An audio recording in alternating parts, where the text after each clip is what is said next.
to the Mindset Michelle TV show. We're so super excited for you to be joining us yet again today for another amazing, incredible episode with another interesting guest. I'm just so grateful that I'm meeting all of these incredible people and they're sharing their time and their talent with us. And today we have the fabulous Rupert Lane. Hello, Rupert. Hi, Michelle. Many thanks for having me on the show. It's just my pleasure having you here. So for those of you that aren't aware of who Rupert is, he has this incredible background in media and creative and worked in corporate as we know it for many, many years, 30 years globally, and doing a lot of different amazing and creative work for people. And then, like some of our other guests on the show, he kind of shifted and drifted away from that. And he's now, since this year, been doing pro bono. I keep wanting to say pro bono, but pro bono. And this is similar to a barter system, but it's not quite a barter system. And I'm fascinated, Rupert. Please explain to everybody, how did you come to be doing like a modern version of a barter system?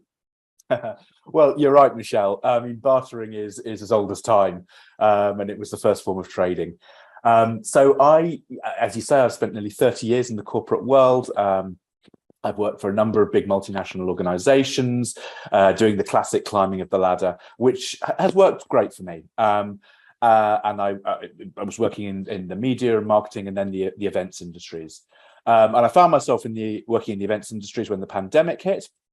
I probably don't need to tell you what that did to the events industry. And so I found myself needing to find something else to do. So I actually initially thought, well, I'll set myself up independently as a freelancer. My background was sales and marketing. And I thought, well, if a lot of organizations have had to let those people go through the pandemic, they're probably going to be quite interested in the idea of outsourcing. So I set myself up in that capacity. Whilst I was doing that, I had a real realization. I networked with a lot of small business owners, startup owners. And what I realized through engaging with them was there was a tremendous amount of goodwill amongst that community. And that goodwill that we all saw in everyday life during the pandemic, in every aspect of life, actually I found spilling over into the small business world. And I found that small business owners were really, really engaged with each other and helping each other. And anybody who has started a small business will know that one of the biggest challenges is trying to be an expert at so many different things, and that cash flow prevents you from being able to pay for all of those things, and you have to sometimes sort of slightly wing it. And I thought, well, the goodwill that I was receiving from people that had different skill sets to my own was really making a big difference to how I was able to set myself up. And I thought, well, actually, is there a way of harnessing that? And actually ensuring that more startups and small businesses actually have a better chance of success because they're getting the sort of help and advice they need. So I saw that there were forums out there through social media where people help each other, but to me, they're quite confused. A lot of the time, you get a lot of different conflicting opinions on there. Sometimes it can become a little bit confrontational. Very often people are going to try and sell you their services. And so it actually stops being really beneficial, and it stops being collaborative in the way that I think it can be. So what Probo is an environment where you can go with trust and to feel that you're not going to get that confrontation, you're not going to be sold to. It's going to be a one-to-one transaction, so that if you've got something you're not kind of clear about, you can engage with someone who has expertise in that area. It won't replace paid work because it's help and advice. It's not doing the job. And rather than paying for it, you pay it forward with your own skills and experience. And that way, I'm hoping that the small business community can actually help lift each other. And so that's what we're trying to do. Wow, what an inspirational story, and thank you. You have really clarified, the modern and modern version of bartering, and so beautifully described how it came out of that very real need during COVID and starting up a small business, and that community. I really like that. We've talked quite a lot on the show about building a support network around you and having that community. But you're the first person I've come across that actually has started to, look at a business and do a business in that space. What do you think then, having worked and been very successful in that corporate world and then moved over to the small business world and very tech focused as well, what would you then say is that your success? What would you count as success for you today? Success, well, I think success is different for everybody, isn't it? And I think often when you think about success in the working context, people think financial. And obviously, that is a big part of it for people. But what I've learned, and I think I've probably learned it much more recently, is that you can achieve a lot more than just financial gain. And I think happiness for me is a big part of it. And when I was initially engaging with other people, when I was setting up my sales and marketing thing, I really enjoyed engaging with people because no one had an agenda, and that made me happy. I enjoy interacting with people as a traditionally as a sales guy. You have to enjoy interacting with people, otherwise you're not going to be very good at what you do. But it was actually that kind of feel good I got through engaging with other people that was really really showed me what different areas of success could look like. I think the other thing, and again, this is coming from many years in corporate life, is making time for other stuff and having the flexibility in your life to make time for other stuff. So when I was working in the corporate world, I was working in London. I don't live in London. I live a fair way away from there. I was spending 3 or 4 nights a week away from home. I was missing watching my kids grow up. I was, not having quality family time because when I came home at the weekend, it was also highly pressured. And so this experience of trying to do something for myself, and also the pandemic obviously creating a much more flexible working environment for people, means that I've got much more balance in my life now, and that creates happiness. It creates a better relationship with the people around me, and I think that in itself then feeds back into the way you work, because if you're feeling happy and you're feeling motivated, you're going to be better at what you do. And what a beautiful way again of sharing how and such a deep and so much depth, thank you, into what you see now as success for you, and that journey and that growth from yes, that when you're younger it can be very money focused and climbing the ladder, etc. And then recognizing that you may if you were still working in London, you wouldn't have the time with the family. You'd have more pressure and time pressure if you were only there for a few days a week.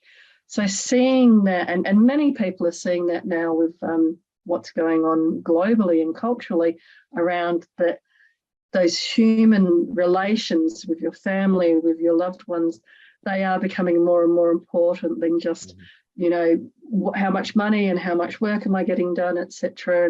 And you so beautifully shared how that's, more and more that definition of success for you.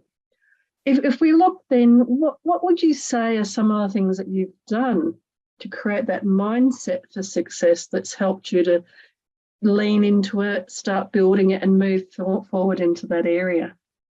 Well, yeah, that's interesting. I think obviously having this big shift in my life has made me sit back and spend some time thinking about, okay, what has that looked like for me, and what does it need to look like? I think probably the biggest thing from my point of view was thinking about what really motivates you. Because if you really tap into what your core motivations are, kind of everything else is likely to follow. So if I think in terms of everything you do in life, whether it be career related or outside in terms of hobbies or whatever you're doing, you think, okay, what is it that really gets me up in the morning? What excites me?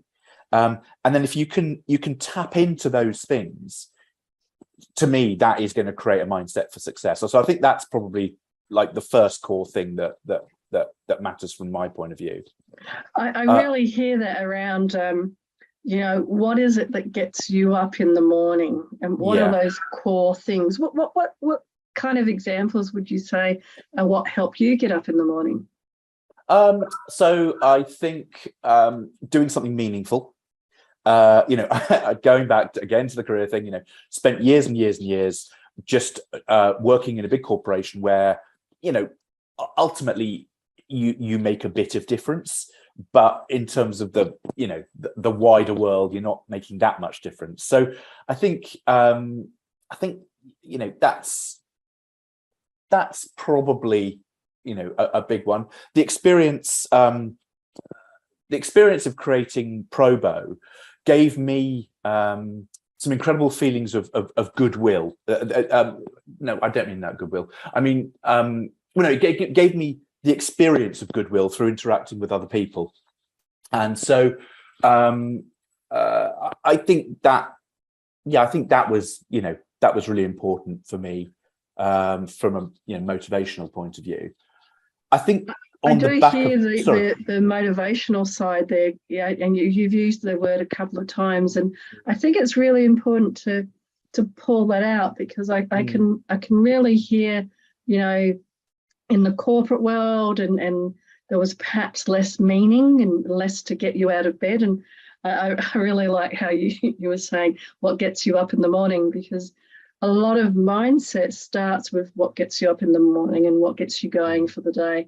And I can hear how doing that more meaningful work, having those feelings of satisfaction and that you're making a difference by doing something for yourself through working on Probo, has really shifted and really kind of self-perpetuated that shift in the mindset and those feelings of happiness you're describing. Yeah, very, very, very much so. Yeah, and as I say, you know, happiness is sort of comes off the back of that, and you know, we all live once, don't we? And if we all know that, you know, in order, yeah, at the beginning of our careers, we generally do work for other people, and that's how we gain experience, and that's, I think, how we learn about ourselves as well. And there's probably an inevitability to that. But I think once you've discovered, you've sort of discovered about yourself and going through that process, that opens up, you know, huge numbers of doors for you in terms of what you can then do with, you know, in your career, and then actually what that means for your life overall. And I think it's really, really important not, you know, to listen to that, to listen to what your head and your gut are saying to you. I think there are many, many people in the world that will have just stuck in, you know, in the corporate world, and they've probably made a lot of money doing it, and that's great. But one of the things I always try and think about is, you know, the day I'm lying on my deathbed, what am I going to look back and think? Am I going to look back and think I made good choices in my life? And that's, I suppose, what I try and bear in mind when I'm making decisions about my mindset now and what I want out of the rest of my life. I really hear you about that, you know, contemplating, and it is something that you do tend to do more of as you get older, contemplating being on your deathbed and looking back and looking at that. The theme for you is very much around the meaning. Have I done something meaningful? Have I done something to help people? Has it made me happy? And I also loved how you reflected on, you know, the better relationships with your family, the more time with your family, that you were missing that part of your life and that aspect of your life because of needing to, you know, travel, etc. I also think it's important to note, though, that sometimes, depending on what stage of life people can be at, it is okay to accept that, you know, in this stage of life, I've got young children, lots of big mortgage, etc. But making those choices where it's less about you and more about the immediate family, for men and for women. You know, I'm going to work 2 jobs, I'm going to do this, I'm going to do that, because there's less time for me because the time is around my young children. But given that it's about the mindset, what made you successful then for those 30 years in that corporate space, because you were obviously aware of, you know, the tensions, and you've explained them very beautifully today. But I'm sure that there were times where you were getting on that train and going to London on a Monday or something, or a Sunday night, and you were thinking to yourself, you know, I need to look at the reasons why I'm doing this, to keep doing this. And so what sort of things did you do when you were perhaps putting the family and putting the mortgage first, and less meaningful, but meaningful in a different way? Yeah, you're absolutely right, Michelle. I mean, of course, when you've got a family and you've got young kids, sort of finances are you know, have to be at the core of your thinking, because, you know, it's like, you know, the Maslow's hierarchy of needs, isn't it? You've got to put, you know, you've got to put food on the table, you've got to keep a roof over everyone's head, and so that's, you know, that's what motivates you to do the corporate thing. But I think outside of that, you know, trying to be there for family in different ways. So you know, not being able to be physically there was hard. My kids were young at the time. They kind of wondered who this guy was that came in through the door on a Friday night and then disappeared again on a Monday morning, as you say. And so, you know, connecting in different ways becomes really, really important. Technology has obviously helped us enormously with that. I mean, you know, we've all seen that over the last 2.5 years, how we've all managed to connect with each other through digital, you know, digital means, and that, you know, that made that whole process much easier. What I also tried to do when I was spending time away from home was to, you know, I had evenings sitting on my own, and I tried to make sure that time was spent well as well. So, you know, actually giving yourself a chance to have some downtime, some actually thinking time on your own without loads of noise around you. And I'm talking about, you know, physical noise and metaphorical noise. And actually, that, you know, that was you know, I was very, very lucky to have that, and a lot of people who've got young kids don't get that. And, you know, my wife would have something to say about that when she was the one left at home having to deal with all of that. So, you know, I tried to think about, okay, you know, I'm in this situation where I've got to make money, and at the moment this is the way of doing it, and that does mean that sacrifices have got to be made, but actually, what's the positive side of that? And so how can I use my spare time when I'm not at home productively, so that when I do go home, you know, a better, more open person for my family. And so the time we do have is much more, you know, it's not quantity, but it is high quality. And so that was about making sure, you know, being well rested during the week, not, you know, so that you go home with lots of energy at the weekend, and you're open and fun, and all of that, you know. So I think it's really, you know, coming back to the mindset issue.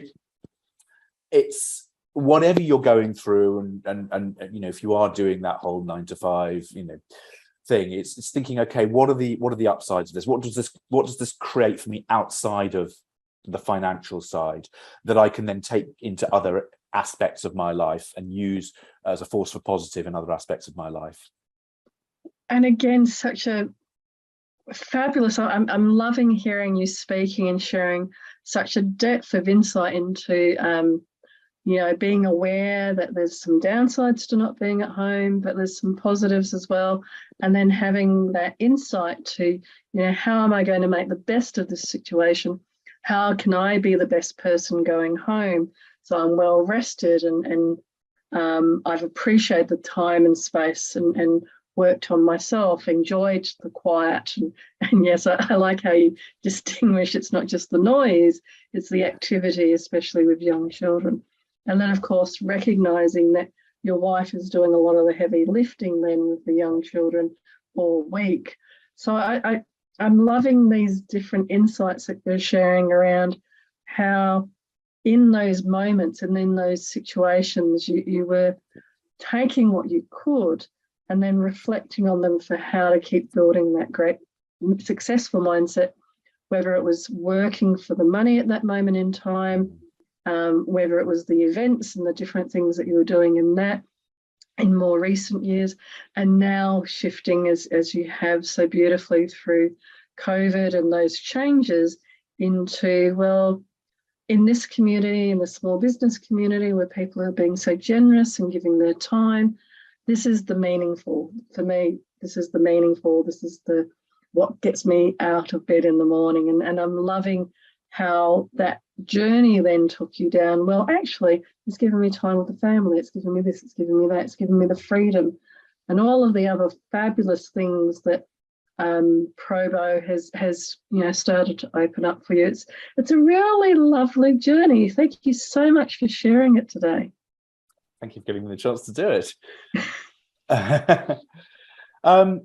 I think, coming back to the sort of other things that create that mindset for success for me, and it comes back to why I created Probo is that helping others in order to help yourself as well. So, and that's what Probo is all about, but there's a lot more to it. There's a lot more, I think, basic emotion behind it from my point of view. I've realized that I do really enjoy helping others. And it was something that, again, probably going back to the corporate world, I was less aware of. I found myself becoming more aware of it when I became more senior in the corporate world, and I started to be asked to do things like helping to mentor younger members of staff. I did that on several different occasions, and I realized that I actually got a huge amount out of doing that, talking to people, about their careers and what they were looking to get out of them.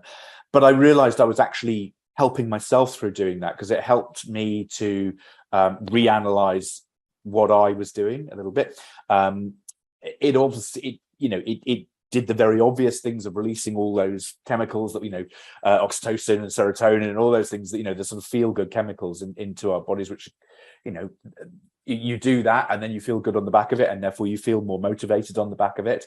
And so I think that whole helping others, for me, from a mindset point of view, is absolutely core to it. And is ultimately, at the end of the day, why I've created Probo. It is, our strap line is, help yourself by helping others. And that's exactly what it is. You are helping yourself because you're feeding your own motivation by helping other people. And that by default helps you. So I think from a mindset point of view, that's, for me, is really, really core. I really love that. You're helping yourself by helping others.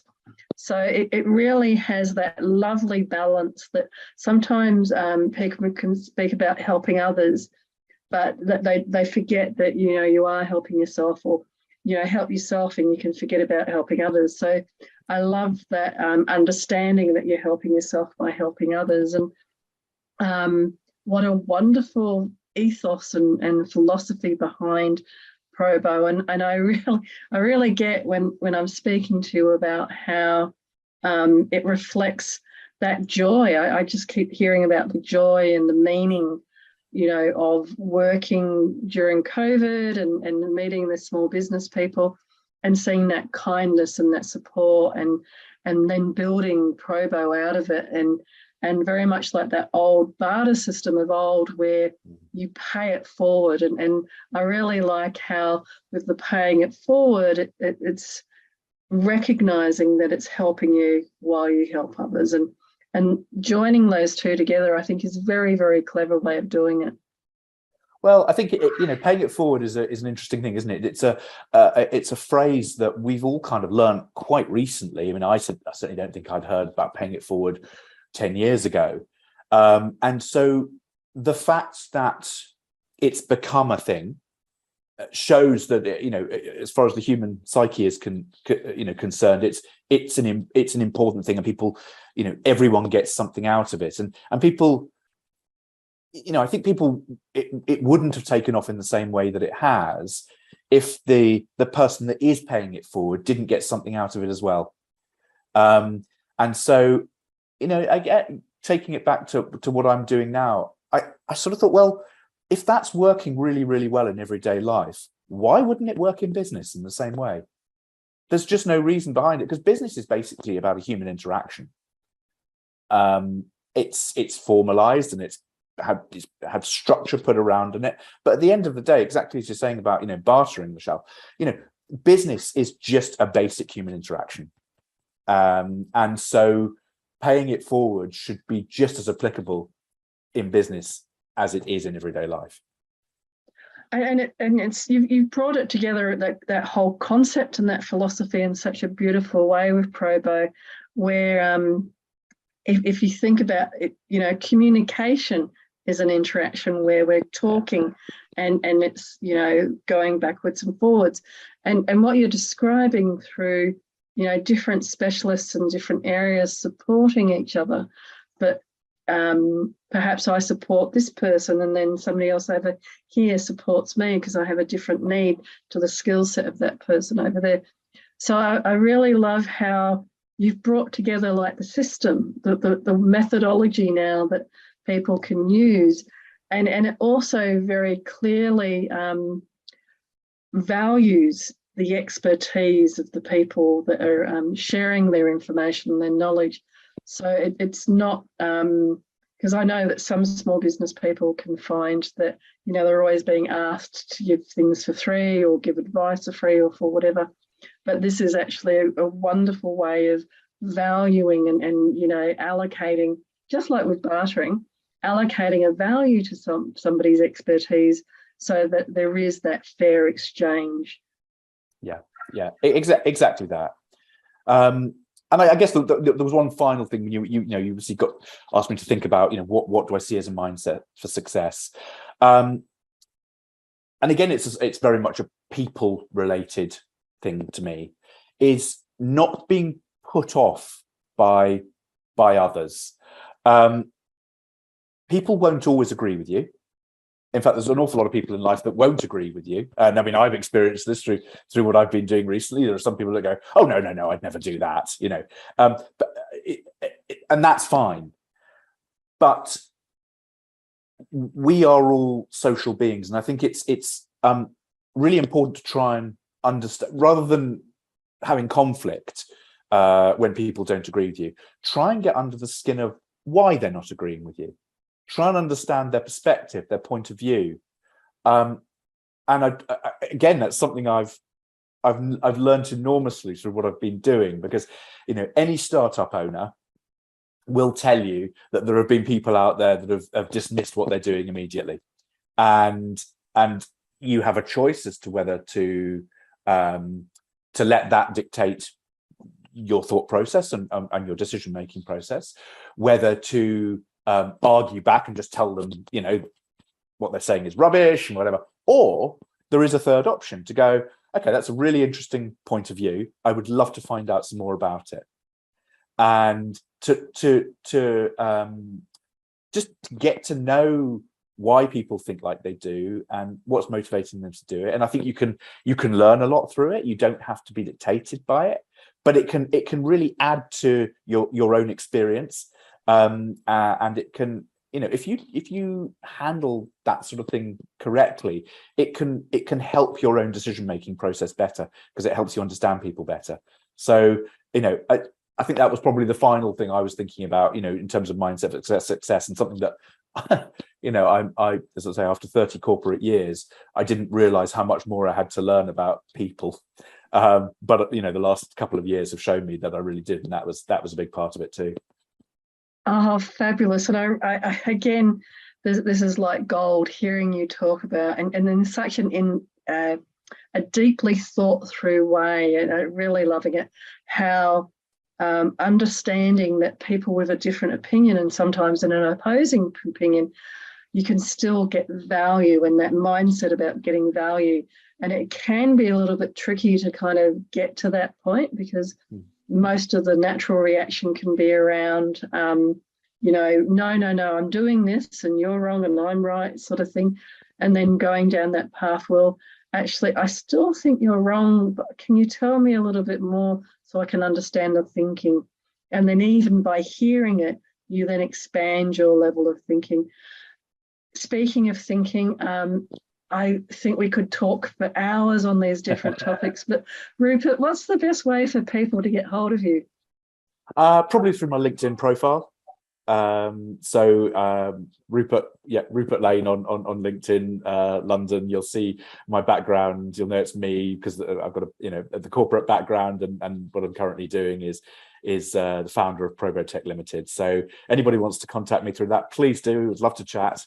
I'd love to talk about other people's experiences and what their motivations are, because all of that helps me in terms of what I'm trying to do, and I hope I can give something back on that too. Fabulous. And I really hear how much it's about the giving back and the paying it forward. And Rupert, if you were to give some advice to your younger self, what might that be? I think have confidence in yourself. I think when you first start out, in adult life, there tends to be an assumption that because people are maybe older or more experienced, that their opinion is more valid than your own. And I think obviously more experienced people have a huge amount to offer, but it doesn't always make them right. I think I used to suffer impossibly through imposter syndrome, and I used to get sent out in the early days of my sales career and told to go and network. And I'd go into these rooms, these drinks parties, coffee sessions, whatever they were, and I'd find it absolutely impossible, because I always thought, I'm going to walk up to somebody and I'm going to introduce myself, and they're going to look at me and go, "Why are you even bothering to talk to me? What can you bring to me?" And what I've realized throughout my career is actually everyone has something to bring, and it doesn't matter what stage you are at your career. And I think I've discovered this through the mentoring programs that I've taken part in, that when I've been mentoring younger, maybe less experienced people than me, they've given me something back. And so I think I'd definitely say that. I think the second thing is just engage with as many people as you can. Have a wide network, but make sure it's the right people within your network. Because it is the power of your network that will help drive you on. And you never know when people you meet in whatever situation it is could actually come back into your life at some point and actually add huge value, even if at the point you meet them, it doesn't seem like there's any opportunity there. That's happened to me on multiple occasions where I've connected with people, and then we've stayed in touch a little bit. But for no particular, we haven't been regularly in contact, and then suddenly one day they come back into my life in a meaningful way, and I've actually got new jobs that way in my life, and I would never have envisaged that happening when I met them for the first time. So I think it's about people and confidence for me.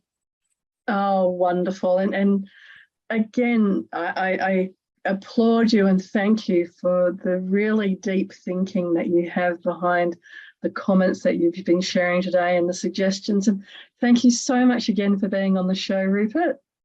Well, thank you, Michelle. I've really enjoyed talking to you. Wonderful. And to everybody, all the viewers out there, thank you again for all the different messages and emails and notes about how much you too are enjoying this show. But for now, from my heart to your heart, be great, be fabulous, and be you.